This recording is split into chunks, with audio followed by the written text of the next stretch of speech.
Several high-profile journalists have recently been accused of plagiarism, including Globe and Mail columnist Margaret Wente. For more on the accusations and how the paper has handled them, here's Chris Tyndall. He is Director of Project Development for the Post Media Network. We want to also let you know that producer Meredith Martin and online producer Naveen Vaswani are hosting a Twitter chat right now, so join our conversation using the hashtag AgendaTVO. That's AgendaTVO. Chris, nice to have you back here at TVO. Thanks. Speaking of which, here's Margaret Wente's response to all of this. Let me read a chunk of what she recently published, and then we'll go from there. 3 years ago, I wrote a column about the controversy surrounding the introduction of genetically modified foods into Africa. It focused on the work of Robert Paarlberg, a U.S. academic who had written a book called Starved for Science. GM foods are a hot topic, and the column drew a lot of heat. But now it and I are the subject of a bigger controversy. A blogger has accused me of substantively plagiarizing the column and much else. The allegations have exploded in the Twitterverse and prompted harsh commentary from other writers, some of whom are characterizing me as a serial plagiarist. The Globe and Mail's public editor responded to these allegations last week, but now it's time for me to respond directly. I'm far from perfect, I make mistakes, but I'm not a serial plagiarist. What I often am is a target for people who don't like what I write. Okay, let's go through this. When did you first hear that Margaret Wente was potentially the subject of some plagiarism concerns?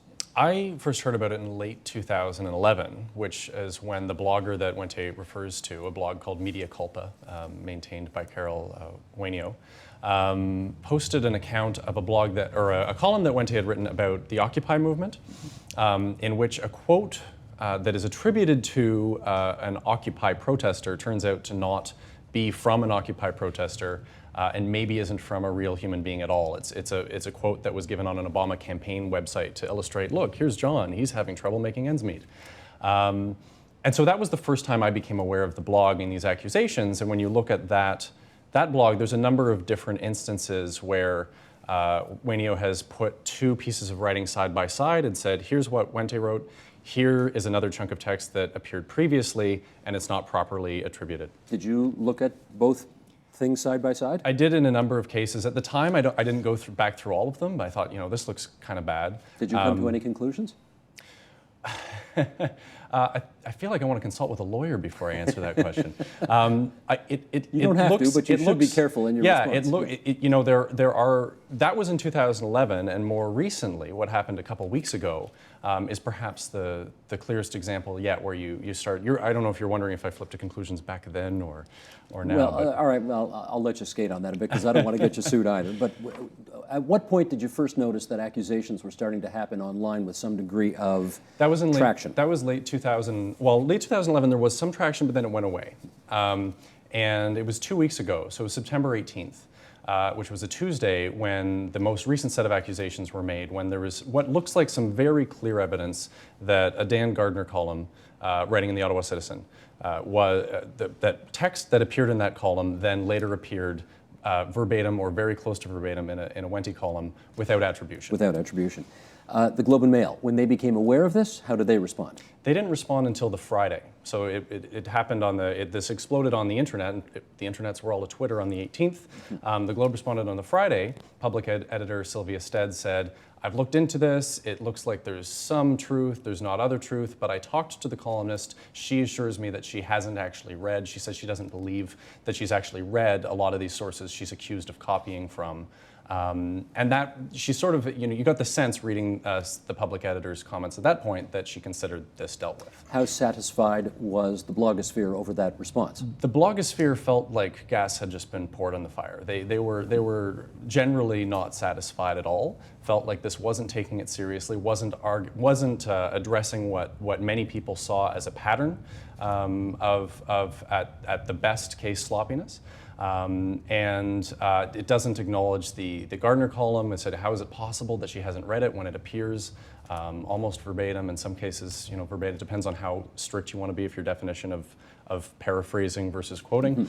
So they weren't satisfied at all. They thought this was almost worse than responding. So the Globe public editor responded, the blogosphere responded, then Margaret Wente decided she wanted to have a response as well, which she did in her column. And what was either your/the blogosphere's response to that? So that's the column that you just read from. Yes. And again, I think my response was to think that, oh wow, it's been made worse again. Some people felt like at least we can move forward now because John Stackhouse, the editor-in-chief, said in a memo to staff that there at least are examples of things that have happened here that are not acceptable, that don't meet the Globe Code of Conduct. So that was a step forward. That was stronger language than we had had to date. But Wente, in her column, devotes significant energy to actually attacking Wainio and attacking Twitter for pointing out these problems with her columns over the years, and actually says, you know what, this is what you need to understand here. She almost complains about the fact that Globe editors have had to go and investigate these things and make corrections or clarification notes, the Globe calls them, to her columns. But she is pretty clear about what her position is on this. I'm far from perfect, I make mistakes, but I'm not a serial plagiarist. What I am is a target for people who don't like what I write. Now, there is a lot of truth in that. There are a lot of people who don't like what she writes, and therefore they may attack her with more vigor than they might attack others. That's fair to say, isn't it? I think so, and I think that, you know, when you read Wainio's blog, you get the sense that she's maybe not the biggest fan of some of Wente's ideas. I've not been a fan of some of her columns. I've liked others, but I don't think you have to go there. I think that people who attack her by saying, yes, and I've always disagreed with what she says, are doing a disservice to their own argument. I think there's enough to be concerned about with the allegations of improper sourcing alone. We're going to broaden out our discussion and include some other guests as well, but let me get one more question to you before we do that. This is a very simple question, but what do you think the role of a columnist is? Oh, Steve, I guess I should have thought of that before I came on the show. I think we hope that a columnist will move a story forward and introduce us to a new way of thinking about something. Take a look at what's been said already, help synthesize that information, which is a word that's been used by Wente to describe what she does, and explain it to the reader, but also add some observation and carry the conversation forward, contribute to the conversation in a way that furthers everyone's understanding of the issue and maybe makes them think a bit differently about it. And that's what we want to do tonight, actually, further our understanding of this whole issue. So thank you for setting the table, Chris. Let's now open up our discussion and consider what is the job of a columnist and exactly how precise does she or he need to be in the modern media age. Joining us now with more on that, in Tampa, Florida, Kelly McBride, Senior Faculty in Ethics, Reporting, and Writing at the Poynter Institute. And with us here in studio, Jesse Brown, technology writer for Maclean's and media columnist with Chronology. Romaine Smith-Fullerton, Professor of Information and Media Studies at Western University in London, Ontario. Kimberly Noble, Instructor of Journalism at the University of Guelph Humber's Media Studies program. And a hi once again to Postmedia's Chris Tyndall, who stays with us for this conversation. While I welcome everybody, and while I'm delighted to see everybody, I feel we should put on the record that we obviously asked Margaret Wente to be with us. We obviously asked other people from the Globe and Mail to be with us. Everybody either said no or did not respond at all. No, Meredith Martin, our producer, tells me in my ear now, no response at all to any of our invitations. So when people at home are asking, how come you haven't got anybody from the Globe there? That's why. Jesse, let's start with this. The summation you've just heard of how we got from where this started to where we are today, that we just dealt with Chris. Anything glaringly missing there that you think is important to add to the discussion? Well, one thing, I think that we don't owe the Globe and Mail this terrific indulgence of avoiding the word plagiarism just because they choose to describe this as carelessness, I think is what Wente described it as, or an oversight or a violation of their standards. Plagiarism is a word that describes something particular, and I don't know any definition of plagiarism where taking Dan Gardner's words and reproducing them verbatim in her column without citing him or doing the same with Nicholas Carr is not plagiarism. So you're wearing a tie, my name is Jesse, and Margaret Wente is a plagiarist. If she is a serial plagiarist, you know, there's another allegation that just came out. That's something that should be looked into. But her avoidance of the term is part of why this is an ongoing topic. Well, because it's box office poison. That's the worst thing you can accuse a journalist of being, is a plagiarist. So do we have some sympathy for her because she would rather be known as somebody who makes a mistake every now and then rather than a plagiarist? Well, I'm not leading some crusade for her head on a platter, and I have a lot of sympathy. As a fellow columnist, we go through other people's ideas and opinions, we synthesize them, and we hopefully add something to them. And in doing so, I have done what Margaret Wente has done many times. I have copied other people's work, pasted it into my own. I tend to link to their work. And that's a distinction that maybe there's somewhere in my past that I have omitted. And if somebody were to go and scrutinize my work and come up with that case, then that is entirely a possibility, and I hope that I would encounter that with more humility than what we heard in Margaret Wente's apology, in which she attacks her accuser. And when we attack, I want to add this to the summary, when we talk about her feeling of grievance at the blogosphere or the Twitterverse, those are just words to mask the fact that she's talking about her readers. It's her readers who are holding her to account. Okay, let's establish here there are kind of two stories here. Number one are the allegations of plagiarism, and number two is how the Globe and Mail handled all of this. So let's do one at a time here. Romain, to you first here. Plagiarism is a word that's been thrown around a lot over the last couple of weeks, but let's really understand what we're talking about. As you understand it, what is it? Plagiarism is borrowing material uncited or without the use of quotations from another source and not attributing that thought or that idea or those exact words to wherever it is that you garnered that material from. At what point does it rise to plagiarism? In other words, if I am quoting somebody else or being inspired by the idea of somebody else, lift 4 words and put it in my column, not 24, but 4, is that still plagiarism at that point? Well, you are in a gray area, as you probably know. It's context-based. So if you picked 4 words and you were talking about, I don't know, a generally accepted truth, and you put together 4 words, and those 4 words were appearing in a whole bunch of other media sources, then nobody would call you for plagiarism. But if they were 4, I don't know, I can't imagine that they would be 4 absolutely inspired words, but perhaps they were. If those 4 words were absolutely inspired or borrowed from some kind of line of poetry, then it's quite possible that even with 4 words, you could be accused of plagiarism. So it really isn't the amount. It's more to do with the unique aspect of either the idea or the words themselves. Kimberly, are you on side with what you've heard so far in terms of how we're defining plagiarism and that kind of thing? Yes, and now I am a journalist reporter who's moved into being an academic, both as a graduate student and as a teacher at the University of Guelph Humber.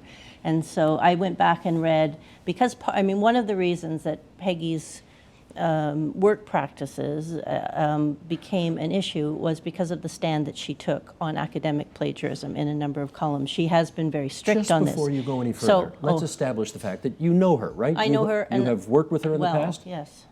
Well, just like put it out there for everybody to understand, that's all. Yes, I worked at the Globe and Mail for 15 years, and 10 of those years with Peggy, both in her capacity as the editor of the magazine, the ROB magazine, and as my direct boss. Okay. And I did some of my best work with her, but we clashed over a number of things over the years, and I think that's partly why some of the good work resulted. It was a newsroom in which you could argue about these things, and you know, as a reporter, you could have ways you wanted to do things. An editor might want them done differently, and but out of that could come good work. And in the end, one of the ways that I explain it is that, you know, I exhausted her and she exhausted me, and I had a good job offer at Maclean's, and I left. And it wasn't happy, but I have a lot of time and respect for her.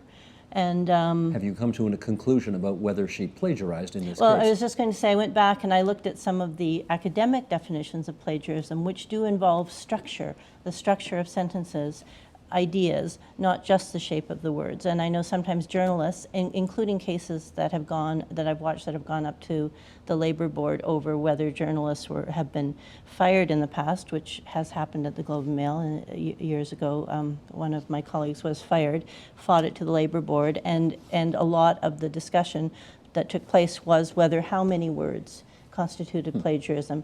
What were the form of the words? In those days, there was even a declaration that the ideas, you could maintain that an idea was your own. That wasn't plagiarism. It was the actual form and pattern of the words. I would disagree with that. I would, you know, I am a marker of trees. I go back to those days. And these are not original to me.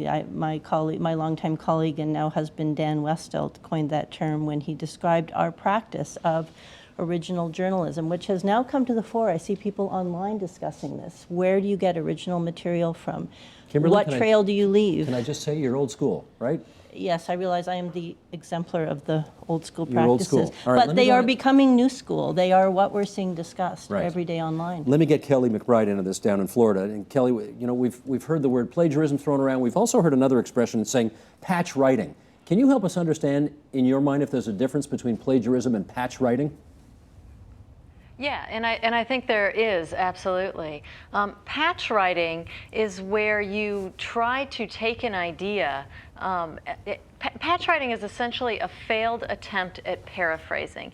It's a term that was coined by a researcher at Syracuse University. Her name is Rebecca Howard Moore.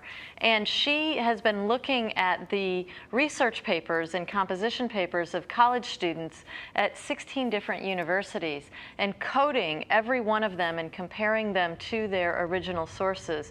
And what she has discovered is she expected to find a lot of plagiarism, and in fact she didn't.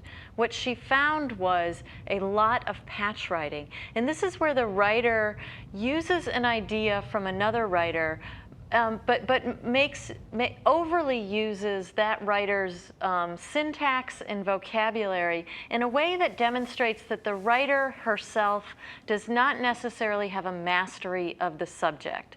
And in journalism, when I saw Rebecca present on this idea at a conference, and a big light bulb went off on my head, because one of the things that I do in my job at the Poynter Institute running the ethics department is I help editors all around the globe really look at accusations of plagiarism and decide, is this really plagiarism? And if so, how significant and what should they do? And one of the things that I've noticed in that work is that journalists increasingly, in the demand to keep up with production, are relying on this habit that Rebecca identifies as patch writing, and it falls short of plagiarism. It's not quite plagiarism, which I take to be the exact borrowing of a string of words. And usually, for my own purposes, I say somewhere between 7 and 12 words is the lower threshold for plagiarism. But patch writing, you see this all the time. It's downright common in journalism. And I still think it's problematic, even though it's common. I think that we've created, in our modern media environment, I think we've created a world where writers are under immense pressure to come up with something original, and they can't always do it. Right. First of all, I'm thrilled at how everybody is attributing all of their comments today. Kelly, you to Rebecca, you to your husband. I think this is wonderful that everybody's doing the attribution here. But I want to know, and let's, Romaine, pick up on this, if you would, rather. How much patch writing goes on in newsrooms today? Oh, I expect more than we would probably like to think goes on, especially for column writing, because I think it is an accepted practice that, to some extent, a columnist is an aggregator of other people's ideas. So... Stop there. Really? Yeah. A columnist is an aggregator of other people's ideas. I think to some extent that's true. I think even when Chris introduced the initial answer on that, and you said, Chris, define a columnist, and he said, oh gosh, I should have given that more thought. I think that's kind of what he was getting at, because he said something to that effect, but he also said, and I think this is key, and this is where the concern comes in, you still have to add something new. It's fine to aggregate, but the conversation has to be pushed forward. We're still talking about putting something out in a newspaper, and new, I think, is the operative word, and I don't think it's okay just to be an aggregator.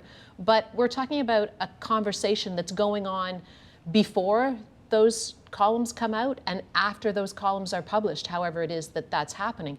And that's a different kind of process, I think, towards truth, and it doesn't suggest necessarily that truth has to come about in one particular news story or one particular column, but that maybe truth is more like a process. You know, unless I'm completely wrong about this, and maybe I am, Jesse, pick up on this if you would. When I read a newspaper columnist, I am assuming that I am not reading an aggregation of other people's thoughts in this column, even if there's some value added there.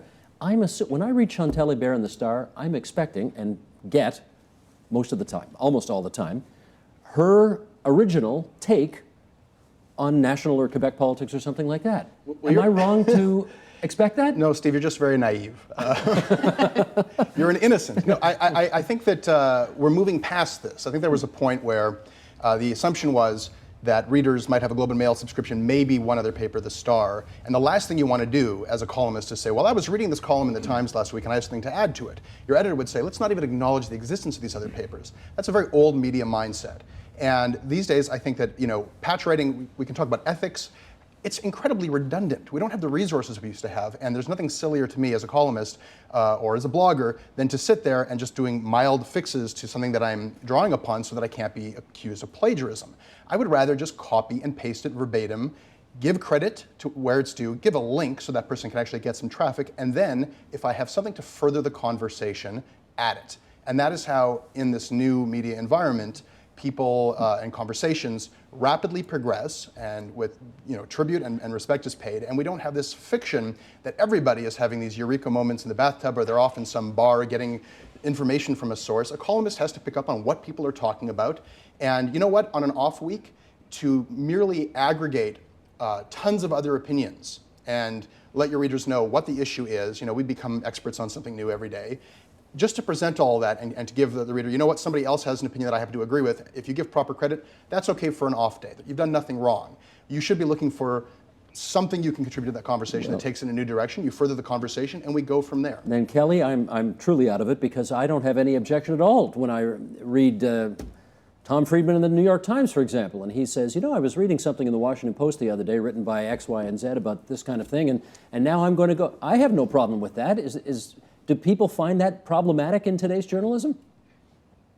Well, I think what they're looking for is intellectual honesty. So it's fine when Tom Friedman says, hey, I read this over here, and here's my response to it, or here's what I would add to that conversation. What's not fine is when you read Tom Friedman and then you take his ideas and pass them off as your own, either word for word, or by jumbling up the words but using a lot of the same words in a different order with a different verb tense. That's not intellectually honest. And it really is what we have seen in many of the plagiarism scandals that we've been talking about in other places. For instance, with Jonah Lehrer here in the United States, where he's been accused of, it's not really plagiarism because he's taking his own ideas, but he's just recycling them when the audience thinks they're getting something new. And I think that's really the key, is that if you're going to be a columnist and you're going to put your flag onto an idea, you need to be relatively certain that that's your idea. Kimberly, pick up on that if you would, because we've seen, I guess, increasing examples lately of, these are people who are almost media conglomerates. They're no longer just columnists. They write a column for a newspaper or a magazine, but they also host a television show, and they also give speeches, and they're doing a number of different things, and then suddenly one day, they realize that one of their researchers for one of their columns hasn't, covered their tracks, and now they're getting nailed for plagiarism. And that was certainly the case with Fareed Zakaria Bingo. this summer, the CNN commentator, and to a certain extent, I guess Neil Ferguson as well, who was found in Newsweek by bloggers and other journalists to be fabricating or attributing facts about American politics that weren't accurate. And one of the things that's interesting to me is, well, two things. In getting into the definition of columnist, I was able to observe at the starting point, it's funny, what you think of as an old idea is still to me a newer model, and I think we're moving into the kind of the new model for columnists. But I saw the point at which, under competition from television, not yet the internet, but other broadcast media, people began to become pundits.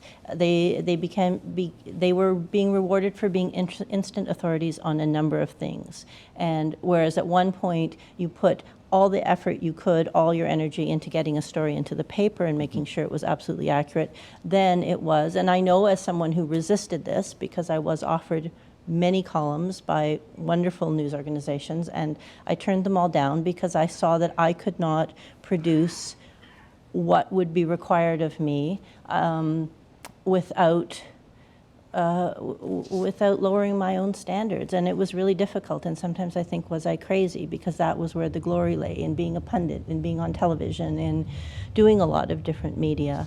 But I've watched that sort of peak, and I think we are now moving into another era where you do have to know what you're talking about, or people are going to find that out. They are going to, I think it's going to be a new currency in news organizations where it's not just what and I have to attribute this to, there's a long list of scholars who take credit for the idea of the attention economy, where the thing that you're doing is attracting somebody's attention to your product. And I know this was the term that the people at the Thompson family's management company, which owns the Globe and Mail, started using in the mid-2000s to describe the business they were in. Let me get over to Chris on this. And then. we're moving into one that's more based on relationships and credibility. Sure. Chris, there's a ton of value these days, apparently, in creating buzz online, in generating traffic online, in getting as many eyeballs as possible to go online.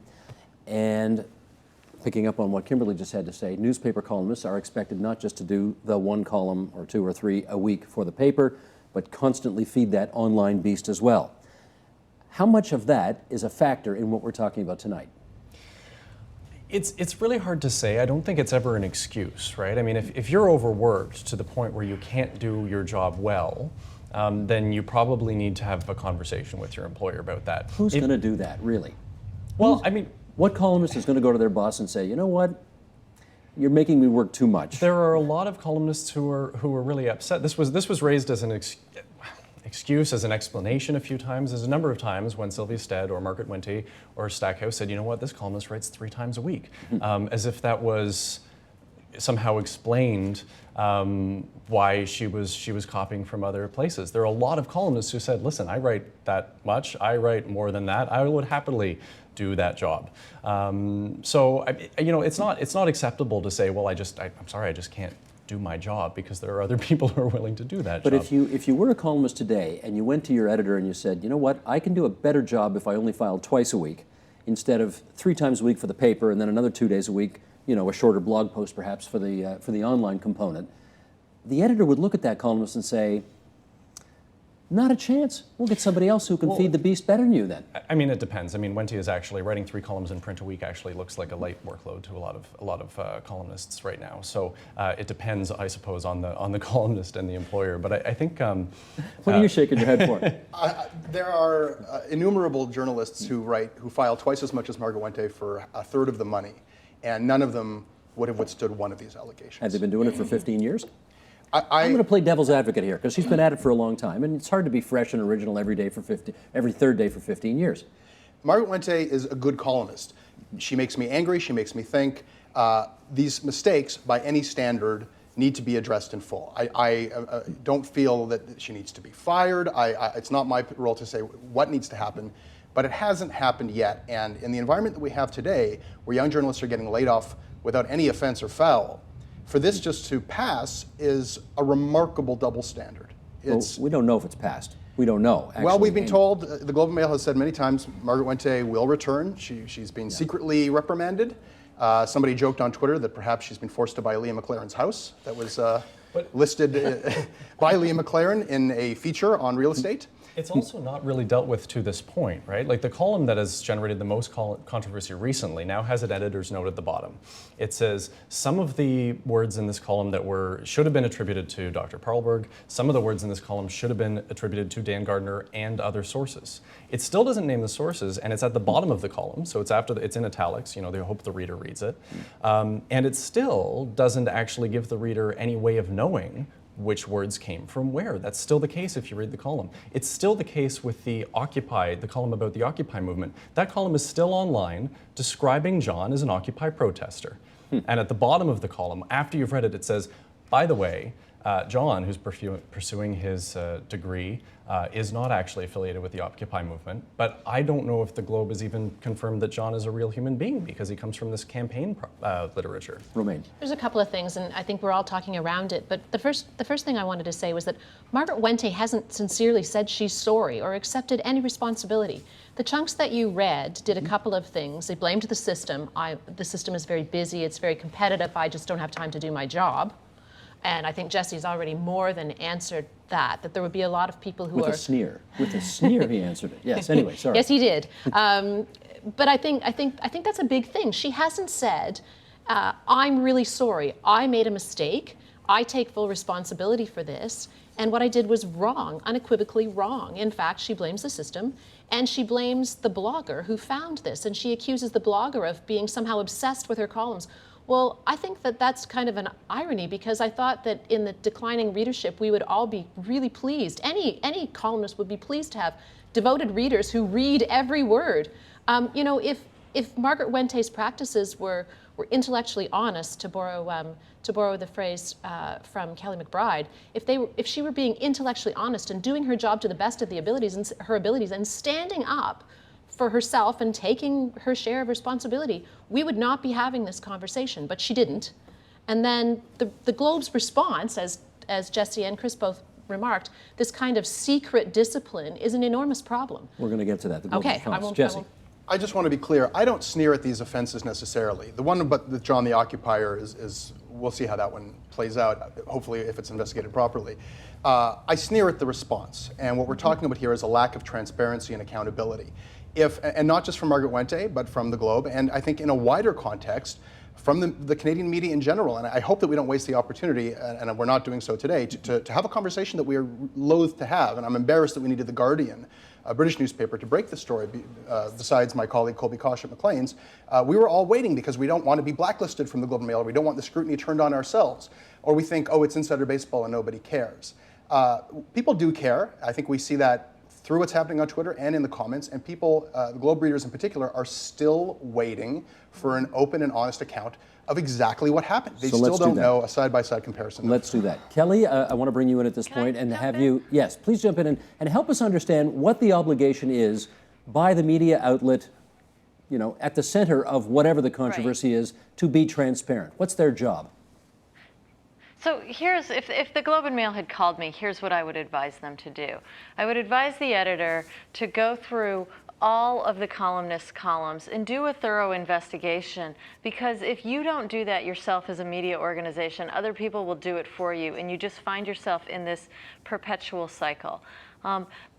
When they find problems, I would advise them to fix the problem. So if there's an attribution problem, add the attribution into the column, and then at the bottom or at the top of the column, note that you have corrected this column to reflect the proper attribution, that in its original state it didn't meet your standards. If there are other problems, you need to address those in the text as well. Make the corrections so that everybody else on staff as well understands that here's what our standards are, as well as the public. And then, in addition to that, I think you work with the staff to talk about the process of originality, because there seems to have been a failure. And I don't want to say clearly because I haven't examined this material myself, but based on all the information that's coming out and the side-by-side comparisons, I think there seems to have been a failure in the writing process. And one of the things that we know about the way writers write is that writing is a habit. And so usually when you find a problem with a writer's work, whether it's an attribution problem, a plagiarism problem, or something else, normally when you go back, I would say 99% of the time, you find that problem in other examples of the writer's work. It's actually rare when someone is exposed to have a problematic habit like this. It's rare that you would not find the problem in her previous work, which is why the thorough investigation is so important. So you go through it all, you find the problems, you describe the problems, you fix the problems, and then you work with the staff to describe what your expectations are and to come up with ideas for how they can create the work that is expected. Because three columns a week is a lot. It's certainly the standard for most daily newspaper columnists is to have 3 columns a week. So it's not unheard of. And I think that what's different today is that we start our research by going to Google. And so as writers, we go to Google and we read what everybody else has written. And oftentimes it doesn't allow for original thoughts to grow in our own minds. And if you look at writers who are doing a really good job at coming up with original material day in and day out, and you ask them to describe their process, they don't spend the first 8 hours of research on Google. They might spend an hour on Google, but then they go out and they talk to people, or they sit down with an editor and brainstorm out their ideas. And there are different ways that work for different writers, but to bring those up so that if I were a columnist and I were having trouble meeting my deadlines, I would be having these types of conversations with my editors, not, hey, can you lessen my workload, but instead, hey, can you help me improve my process so that I can be better for your paper? Okay, that's the McBride test. Romaine, how well did the Globe and Mail meet the McBride test? I don't think the Globe and Mail yet has succeeded in meeting the McBride test. And I think, you know, to speak to what I spend a lot of my time doing, which is helping teach young people how to write, I think she's absolutely right. It's not a problem, though, that comes to students by the time they get to journalism school. It's a problem, or it's a habit. Let's not say, it doesn't necessarily have to be a problem, but it's a habit that is inculcated in kids long before they leave elementary school, right? They're not supposed to use first person. They're not supposed to actually have ideas in some instances. They're supposed to borrow grammatical constructs that use passive voice and not attribute those ideas from wherever it is that they came from. And our entire education system teaches them that. So giving kids confidence, and then as they grow into adults, confidence to express their own opinions, and forms that actually welcome those opinions. So we need a kind of journalism that actually embraces that style, so that the form that we have isn't counterproductive to the truth that we say that we want. Chris, while admitting that you are with Post Media Network, which is not owned by the Globe and Mail, you may be in competition with the Globe and Mail. How well did the Globe and Mail meet the McBride test here? I think they still haven't. I mean, we need to know, some of the hand-wringing around this is that we don't know the disciplinary action that's been taken against Wente, or we don't know the details of it. If I had to know either that or the processes that are being put in place to make sure that other examples of this, if they exist, are being found and that this won't happen again in the future, I would choose the latter, because that's what I think is most important for restoring my trust as a reader. And until I have that kind of transparency, until I actually have a signal that this is being taken as seriously as I think it should be taken, then it's really unfortunate, because I have friends at the Globe, and there are a lot of Globe writers who I like and respect. And I think that there are a lot of people who feel frustrated that there's a trust issue here now with the processes in place. And I also think it'll spread. I mean, you mentioned that Post Media owns National Post, right? So my employer competes with the Globe and Mail. Yep. I think this has the risk of spreading into journalism in general. I think it becomes, when a few politicians lie, then all politicians lie, you know? And I think that this has the risk of tarnishing other journalists as well, and making readers, and more questioning is good, but untrusting is bad. Kimberly, how wise was it for the Globe and Mail to say, it's okay, we've got this, we're not telling you how long we're suspending her for or what the punishment is, but we've got this, trust us? I think there's two different issues here. I actually had to answer this question last night in response to a question from a student journalist at one of our papers. And I said, you have to distinguish what is a workplace issue. There's going to be privacy. There are going to be the union and other regulations that come into play when you discipline someone within a workplace, and some of that is going to be private. And it should remain private. There is a certain extent of things that are between an employer and an employee, and Peggy is still, at this point, she's not management. She is an employee, however much a marquee columnist she is.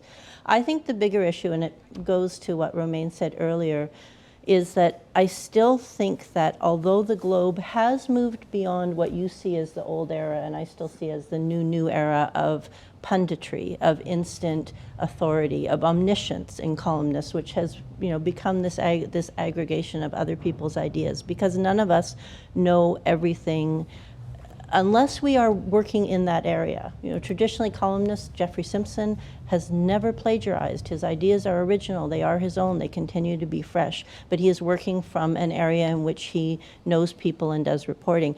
Peggy, to give her credit, and I really want to do this, when she went to the Middle East and interviewed Palestinian suicide bombers, she did fantastic work. This summer, when she went to Danzig Crescent as a reporter and then wrote a column based on her observations, she did very good work. Just take a second to So, explain. but I think, hang on. oh, sorry. Danzig Crescent, because Kelly won't know what we're talking about. Danzig Crescent was a neighborhood in Toronto where they had probably the biggest shooting in Toronto's history. Few deaths, a lot of people hit by bullets, and all of that.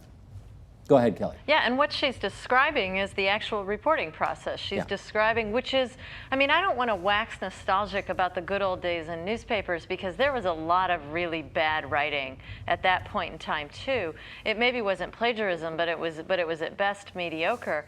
But there is this, there was this process at which we created new material. We went out and observed it, we talked to other people, and that was the process for originality. It doesn't work as well in this environment because the demands are such that most of what we write does not come from that process. And this goes beyond columnists. This goes to a lot of bloggers and these pundits that your other guests are talking about, whether they're talking on cable television or, I mean, they're doing what we're doing. They're discussing stuff. This is the process now, this process that's unfolding right in front of you, where people sit around and talk about ideas and then try and come up with something original.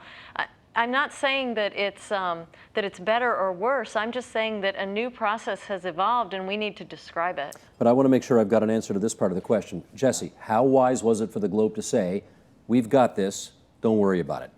Well, it was incredibly unwise just from a purely practical point of view because it encouraged a lot more scrutiny of not just Margaret Wente's other columns, which they found, Carol Wainio found more problems with, but other things in the Globe, like the Leah McLaren real estate thing, and then somebody went and found that Leah McLaren's mother, Cicely Ross, also listed her home. But I just want to resist this idea of you know, on the street, talking to people, journalism, good, working at your computer, journalism, bad. You can talk to people through your computer. Face-to-face conversation is great too. This is all, I think, somewhat beside the point. You know, it's not darn trends or darn internet. We're talking about a specific thing here, and it's all well and good to say, was the Globe's response okay? It's not so much their response as, is the Globe okay? And this brings up questions about the Globe that need to be addressed. Why is their public editor a Globe and Mail lifelong employee? Other places don't do that. The CBC Ombudsman is an outsider. The New York Times public editor, the public editor is there to represent the reader. It's very hard to do that job effectively if you have lifelong career relationships with the entire newsroom. You bring in outsiders. So there's, you know, how deep do we want to dig, I guess is the question, because as we look at it, we may see some uncomfortable things that we don't want to talk about. There are cultures in Canadian media of a certain amount of entitlement and hubris and cronyism and some nepotism. There's some ugliness here that, you know, within the field we don't talk about because we want to play nicely with each other. You say nepotism, and that reminds me of the quote, which I will attribute to the recently deceased former head of the New York Times who said nepotism works, right? Because his was a family-owned business, and he said family-owned newspapers do well, and I'm digressing. And I got my first job from my uncle, so I am not excluding myself from the scrutiny. This is how it happens, but we need to talk about it. If I can just finish the point that I started to make, and I segued into the workplace issues, but I think there is a bigger job. I know that the Globe is wrestling with this. I know that How do you know? Because it is my tribe, and most of my best friends still work there. And they tell you? Yes. What are they telling you? This is not new. This did not spring on anybody in 2009 or 2011. How long have they been dealing with this? There has been, you know, there are different pockets of, you know, it's not all one culture, it's a complex culture. So there is a news gathering culture. And I'm not saying you have to go out to chase fire engines to get original reporting, but there is a strong culture of original reporting at the Globe. It does fantastic work. It may be a better news gathering organization now than ever. Kimberly, and that, work with me here, hon. How far back are people at the Globe and Mail saying we have to point to when this started to be a problem? I would trace it back to, well, when I left. Which it was was how starting long to ago? be a problem, 1998. You were starting to 1998? see the ascendancy of what I would consider to be punditry and self-branding of columnists over news gathering, and some of the old mechanisms started to fall away because of what were at the time cited as competitive pressures. And they wanted this. You know, one of the things that you see with all of these people whose names are in the news in the States and in Canada this summer is these are people who were rewarded very highly for, and Peggy wasn't just any columnist writing, you know, other people could write 3 times a week or 5 times a week, but, you know, she has been enormously successful, enormously controversial. She's been out there you know, on the edge of it, garnering enormous attention for the Making paper. the money. Yes. Well, and bringing in readers, bringing in readership. So, you know, this is what was wanted, and with that sometimes comes, you know, it comes a way of working that not everyone at the Globe has been, you know, encouraging of, or that has discouraged some people, because they do have high standards. They do have a strong news gathering culture. I can't imagine that the past couple of weeks have been, you know, I'm sure it is painful for all of them. But what I would say in terms of the apology, I think what is important is that at this point, it's not just finger pointing. This is the point at which I'd like to see John Stackhouse, who runs a great news organization that could be better, stand up and say, this is all of our faults. This is not just that Peggy didn't live up to our standards. This is a columnist that we have celebrated for years, even though we know she cuts corners and sometimes paraphrases other people's work in a way that makes some other journalists uncomfortable. Just before I get Kelly on that, speaking of apologies, let me offer one to you here. I shouldn't have called you Hun. It was overly familiar of me to do that. We know each other a little bit, but Hun is fine. Thank you. That's sweet of you, but I shouldn't have done it anyway. Kelly, if the senior editor of the Globe and Mail did what Kimberly just suggested ought to be done, what would that do in terms of making this right? Well, that sort of depends on what's really going on inside the newsroom. One of the things that a scandal of this nature reveals is the fault lines within the management system in the newsroom. So we saw this after Jason Blair at the New York Times. We saw this after Jack Kelly at USA Today, where I think what you're alluding to is this notion that people had raised signals or red flags and questioned certain practices, and those questions were brushed aside. That happened at both USA Today and at the New York Times, and ultimately at the New York Times it led to the downfall of the leadership, because even though I think the New York Times was a textbook case of investigating and doing a complete, transparent, revelatory, this is what happened, on the front page of the paper, they were the textbook of how to do it. They didn't attend to the internal stuff, and they didn't take responsibility from the top down, and it ultimately led to a crisis where the people who worked at the New York Times no longer had confidence in their managers, and ultimately the top two people were let go as a result of that. So it may be, depending on what's going on in the newsroom at the Globe, it may or may not be too late for that. But you do want to see some sort of signal that that there is a that the troops have confidence that the management can handle this, that the management understand the gravity of the situation, understand the ethics and the morals behind these transgressions, and are prepared to take responsibility for the culture that led to them.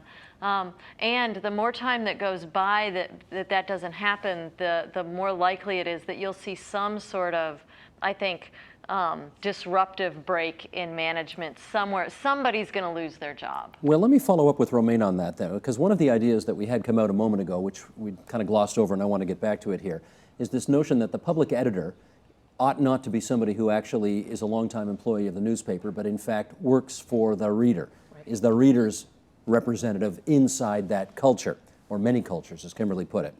What's your view on that? I think the Globe took a tremendously brave step in creating this position, which the Globe is actually very new. It's not even a year old, having a public editor, and that makes them only the second newspaper in Canada to actually have a public editor, and that's a great step forward. I suspect, like Kathy English, Canada's other public editor at another newspaper, she's at the Star, and she wrote actually about this on Saturday, and she said she imagines that the learning curve at the Globe is pretty steep, and I suspect that that's the case. The one positive thing I think that the Globe has made public that they've done is that Sylvia Stead will no longer report to the newsroom, but instead will report to the publisher. So. And that's a good move, I That's presume. a great move. But she still is a 30-year She is a veteran. Those Veteran. people are not just her colleagues, they're her friends. I think Kimberly's making very clear that you really care about the people that you work with, lumps, bumps, and all. You want to stand behind them. You're part of a team. So it's really hard to be the person who's going to in any way point fingers at somebody who really is a part of your team. So yeah, some other newspapers like the New York Times hired someone from, I think she came from, Sullivan came from the Buffalo, I think she came from the Buffalo Times. And the notion of having an ombudsperson is not new in places other than Canada.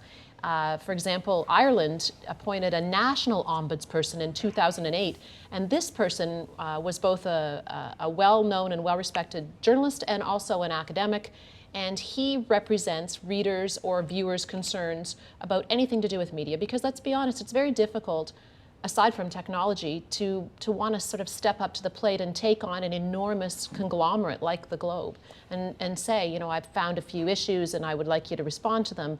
And to have someone who can represent those interests to that company, I think is really important and really goes to issues of transparency and credibility. In an age when mainstream journalism is suffering from readers and followers and viewers, it seems to me the one way that mainstream media can set itself apart is to say, look, we do have this, and we're going to show you, we're going to prove to you we have this, we're going to make the procedures transparent, we're going to make it clear that we stand behind what we do, we apologize when we get it wrong, and we'll show you how it's not going to happen again by these particular things.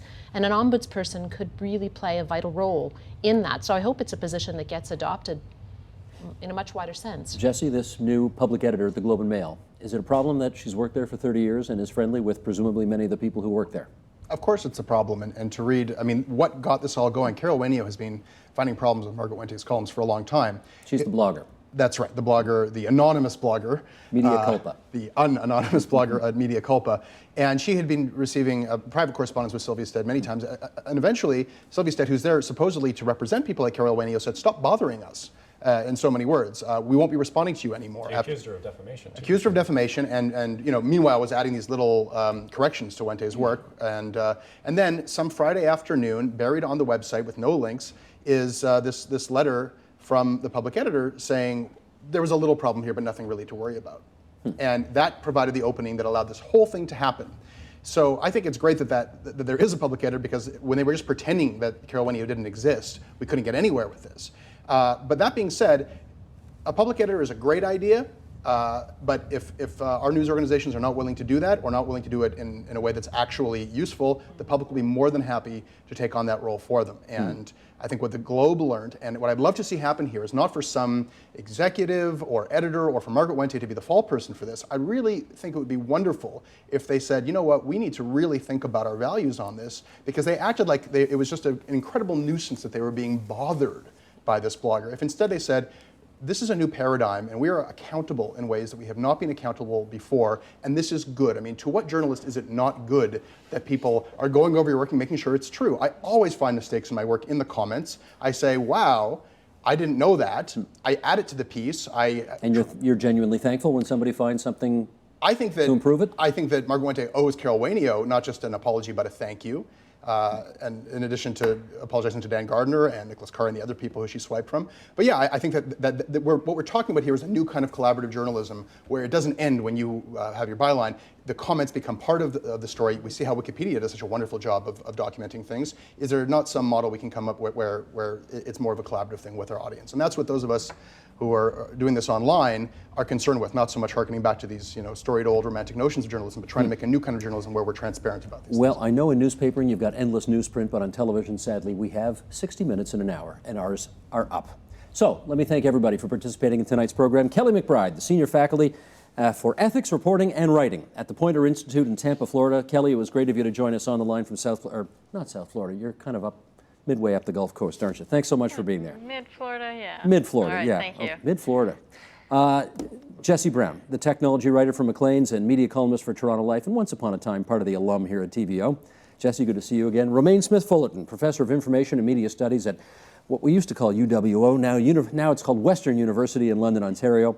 Kimberly Noble, University of Guelph Humber's Media Studies program, and Chris Tyndall, project development for Postmedia Network. Thanks so much, everybody.